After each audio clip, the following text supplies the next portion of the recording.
LaGrange College was a Methodist institution founded in 1830 in what was then Franklin County, Alabama. It was the first college chartered by the state since being admitted to the Union in 1819. As the college faced financial strains in the 1850s, it struck a deal between the Tennessee Conference of the Methodist Episcopal Church and the city of Florence to relocate the college across the Tennessee River to nearby Lauderdale County. The name of the institution changed to Florence Wesleyan University in 1855. Florence in 1855 it's a market town. It's an industrial town. It has a prosperous wagon works. It's got a brickyard. You have a port here on the Tennessee River that handles a significant amount of agricultural products as well as industrial products because you have to take everything off the river at Florence in order to transport it to Decatur. The Shoals is still very much there. You had beautiful homes along Court Street. Today we know those as parts of the university, Rogers Hall and Coby Hall. These were essentially planter townhouses. And so George Washington Foster, who would have been living in Courtview, today's Rogers Hall, would have looked down Court Street at a very prosperous downtown. So when UNA comes to this site in 1855 with the construction of Wesleyan Hall, it's coming to a rather prosperous community, and a community that was quite different from what you found across the river. And the Methodist Church was quite involved in the founding of LaGrange College. Methodism is different from many Christian evangelical denominations in the late 18th century and the early 19th century, in that they expected their clergy to be well educated beyond just theology. So there was an expectation of an understanding of mathematics and science, history, languages, literature. So the founding of the college itself was important to the development of Methodism in North Alabama and really the whole region, because the student population at LaGrange College was just not exclusively from the Shoals.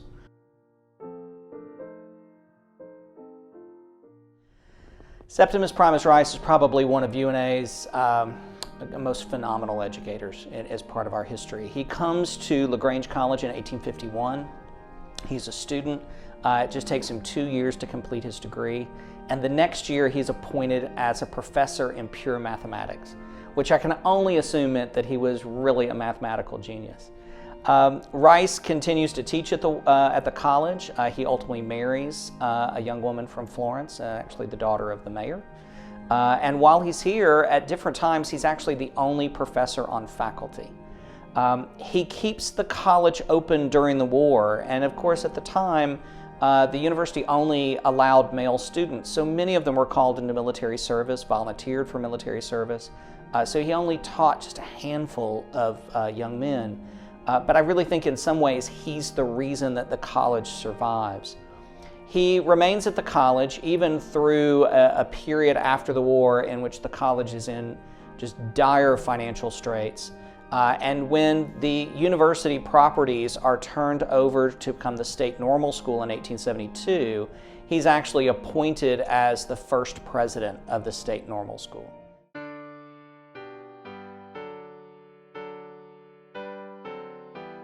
So I can only imagine that Young did his best really to try to, as much as anything, preserve the fabric of the building.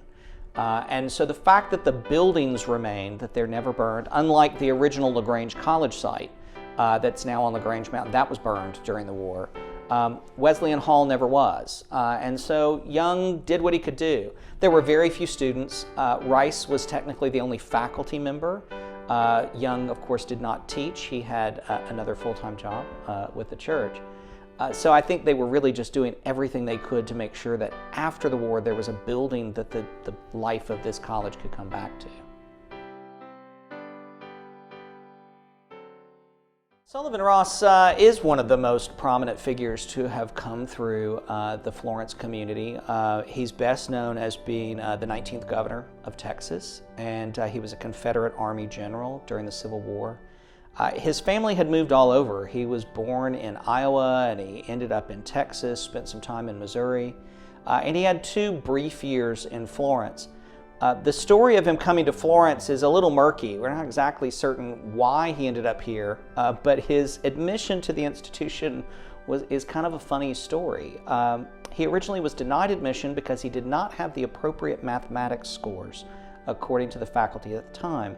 But one of the faculty members, Septimus Rice, who was a professor of pure mathematics here, decided that he would tutor him, and he actually made Sullivan Ross live in his house in order to ensure that he was instilled with virtue and gentility, which does make me kind of wonder if Mr. Ross came in with maybe a sullied reputation. So he spent 2 years here. During that time, it seems that Rice was quite an influence on him, not just as a student, but also very influential on his spiritual life. And Ross, very much a man of his time, did remain an avid and faithful churchman, even after he left Florence and went to Texas. And that's really where his career blossomed. And again, his political career and his military career took off. He did return to higher education and actually served as president of Texas A&M University. So, you know, he did have, hopefully, maybe a positive impact on education in the state of Texas, but we'd like to think maybe some of that influence came from his time with Septimus Rice here in UNA.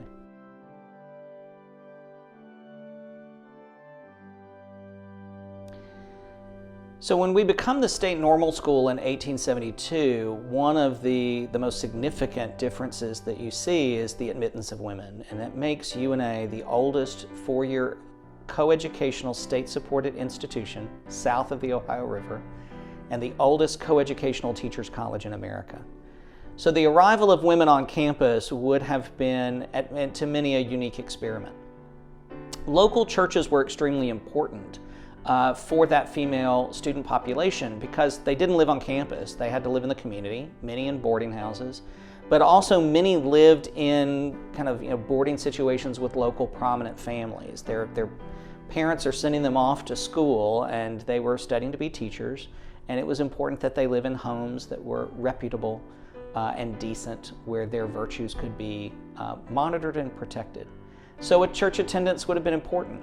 Church attendance also would have been extremely important because it was their social outlet. It was what you could do outside of your school hours. It was also one of the few places where you could kind of date.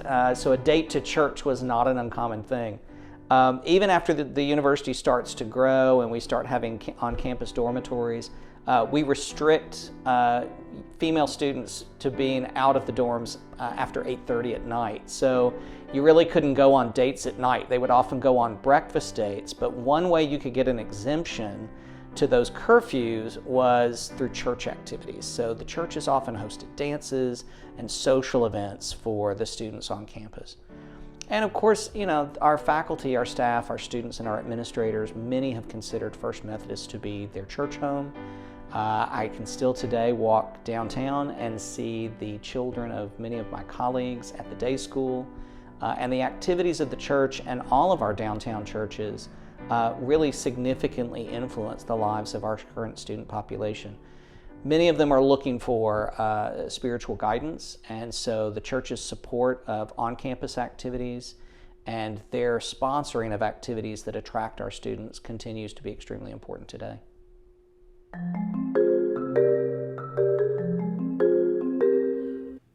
Well, I came to Florence in the summer of 1971 to go to UNA, be in the collegiate singers at UNA and also the UNA band. Almost from the very beginning, I was in the choir. A gentleman named DeWitt Barker had retired. He was in the choir here and was in the collegiate singers. And before I even had a car, he would pick me up and bring me to choir practices. Dr. Wayne Christensen was the chairman of the music department. He was the choir director here. I have great memories of so many of those who passed on. A few are still left, but most of them are more close to my age. But great memories of growing up. I was 17 when I came here, didn't know anybody in town, and it was a great experience. The church reached out to me, and I'm so grateful. Sybil and I came to Florence in 1950, September 1950, and I had taken a job as assistant professor of business at the Florence State Teachers College. We had a baby born about 1 month after we arrived in Florence, and we were, of course, new here, didn't know anybody, and and but we got along all right. I stayed at Florence State 40 years, worked in the School of Business for 16 of those, and then I worked 24 years in administration. Retired in 1990 as Executive Vice President and Chief Operations Officer of the university. When I came here, Dr. E.B. Norton was president of the university, what is now the University of North Alabama, and he was also a leader in this church. And we had a lot of our faculty that were members of this church at the time, and Mr. R.C. Fuller and Mr. Jagger, Dr. Jaggers, who was chairman of the education department, which was the biggest department on campus at the time because it was a teacher's college. And I was a accounting professor at UNA, a PhD from North Texas State, accounting professor here at UNA from fall 1994 till Christmas time 2011. 17 and a half years. That's the two families. That's our two families. We're still part of the UNA community. I go to a lot of activities. Sharon goes to some at UNA as well as here. Obviously, if you like music, you're going to love UNA. Right. So, and the UNA people add a lot to the music here at this church. So I'm still part of those two families. Well, I would second what Walter says about the music connection. It's the we have members who are part of the music faculty, and then of course they help bring these great choir students from UNA who add so much to our worship service. So yes, that strong music connection adds to the church so much. And I don't know, there's just something simply about the fact that, you know, you continue down seminary, you're right there on campus. And so while they're definitely two distinct entities, I did always feel a strong union and commonality. And then the day school here that, you know, we had faculty who had their children here. So, and then of course there's the Wesley Foundation that First Methodist has supported in many different ways. I had for years had taught people how to kick the football, and I had decided to get out of high school coaching. I was going to continue until I got my retirement from teaching, but Coach Wallace back in the early 90s found out that I wasn't going to coach him and said, well, I need some help with the kickers. Would you want to come over? Well, they had just won a couple national championships. I said, well, that can't be bad. And so I came in and worked with the kickers and thought I might do it some, and I'm still here after 28 years full-time on the field and traveling every game. I've been to every football game for 28 years that UNA's had. And so that's, it may be too much to tell you the truth, but I have been.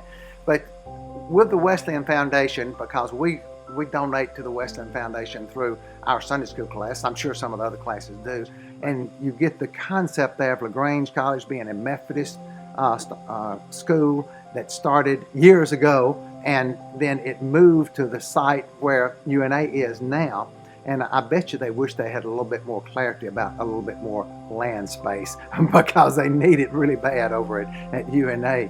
But it has always been a good partnership, and we have had some of the students that have come. I think we give some student scholarships type things to sing in the choir, and having one daughter that's very interested in music and singing, you know, the choir, the youth choirs especially at Florence First. It's been a connection that has been really good. When she was singing professionally, the band, the percussion person who was in charge of the percussion unit at UNA was the percussion player in the first band that she played in. And so there's a lot of crossover connections. And my youngest daughter went to UNA, and so the connections are there with UNA. I actually have a very long history with UNA, all the way from beginning as a freshman student, having a wonderful experience, my 4 years of college there. Started working in administration 2 weeks after graduation, and worked then for 10 more years. And then I went back to graduate school. I was assistant to the dean during those 10 years, and so I had watched faculty for 10 years, and I learned so much on what to do to be a good instructor, and perhaps some things to avoid as well. So I went back to graduate school, and from there I headed to Tennessee. When I came back, I was teaching at both UNA and at Northwest, and after a brief stint at Northwest, then I came back and taught at UNA until my retirement in 2012. And then actually I became very active in the Alumni Association. So I was president of that association for a while, and served on the executive board for, I think, about 15 years or something like that. So my connection to UNA is not only my personal experiences, but also so many of my bosses, so many of my colleagues, dear friends, have been and are members of this church. Yeah, well, there's the Wesley Foundation, and we're connected with this church. And we had college kids, of course, with the Wesley Foundation, and connected with the group here of church, which was very good. Enjoyed that very much. Everything was familiar for them, so they didn't have to go anywhere that was strange, so they felt at home both places.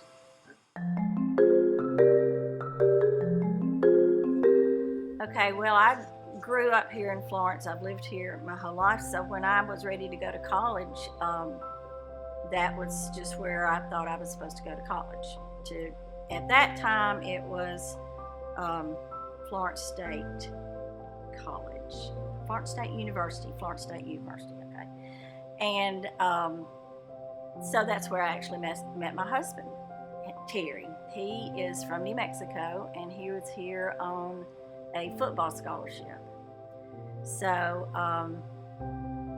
it's become a very special place for us, and we both graduated in 1975, got married in 1976, and I went on to get 2 more degrees from UNA.